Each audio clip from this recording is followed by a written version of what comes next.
கர்த்தருடைய பரிசுத்த நாமத்துக்கு ஸ்தோத்திரம்.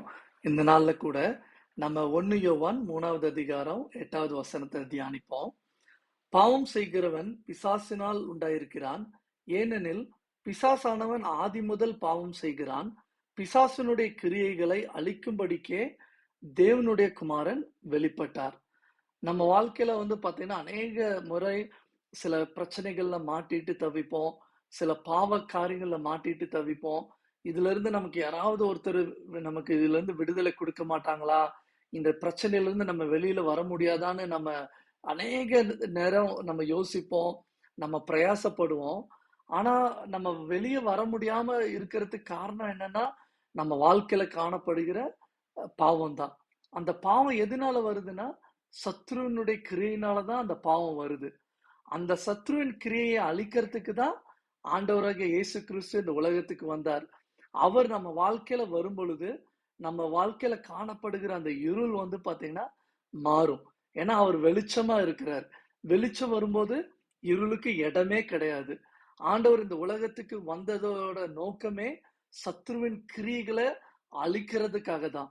இந்த நாள்ல கூட உங்க வாழ்க்கையில அந்த பிரச்சனைகள் மாறணும்னா ஆண்டவரிடத்துல நீங்க முறையிடுங்க. அவரை உங்க இருதயத்துல வரும்படி அவர்கிட்ட வேண்டிக் கொள்ளுங்க. ஆண்டவர் உங்க இருதயத்துல வரும் பொழுது உங்களுடைய பிரச்சனைகள், உங்களுடைய எல்லா கவலைகளும் மாறும். சத்ருவின் கிரியைகள் எல்லாம் அழிக்கப்படும். அது எவ்வளவு பெரிய நோயா இருக்கட்டும், எவ்வளவு பெரிய பிரச்சனையா இருக்கட்டும், ஆண்டவர்னால கூடாத காரியம் ஒன்றுமே இல்லை.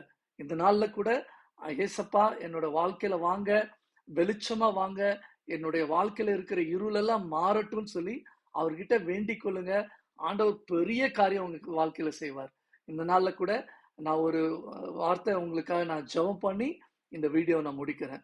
ஆண்டவரே ஏசப்பா, இந்த நேரத்துல கூட ஆண்டவரே இந்த வார்த்தையை கேட்கிற ஒவ்வொருத்தரையும் ஆண்டவரே தேவன் நீர் ஆசீர்வதிக்கும்படிக்கா நான் செபிக்கிறேன். ஆண்டவரே சத்துருவின் கிரியைகளை ஆண்டவரே அழிப்பதற்காகவே தேவன் இந்த உலகத்துக்கு வந்தீங்கப்பா. இந்த நேரத்துல கூட என்னோடு கூட ஜெபிக்கிற ஒவ்வொரு பிள்ளைகளையும் தேவன் நீர் ஆசீர்வதிக்கும்படிக்கா நான் செபிக்கிறேன். அவர்கள் வாழ்க்கையில காணப்படுகிற எல்லா சத்துருவின் சூழ்ச்சிகள் இந்த நேரத்துல நிர்மூலமாகும்படிக்கா நான் செபிக்கிறேனப்பா. தெய்வீக வல்லமை ஒவ்வொருத்தரையும் ஆண்டவரை தொடும்படிக்காய் செபிக்கிறேன். தேவன் அவர்களை சுகப்படுத்தும்படிக்காய் செபிக்கிறேனப்பா. அவங்க வாழ்க்கையில காணப்படுகிற இருள் இயேசுவின் நாமத்தினால மறையும்படிக்காய் நான் செபிக்கிறேன். தெய்வீக சுகமளிக்கிற வல்லமை அவர்கள் இருக்கிற இடத்துல இறங்கி வரும்படிக்காய் செபிக்கிறேனப்பா.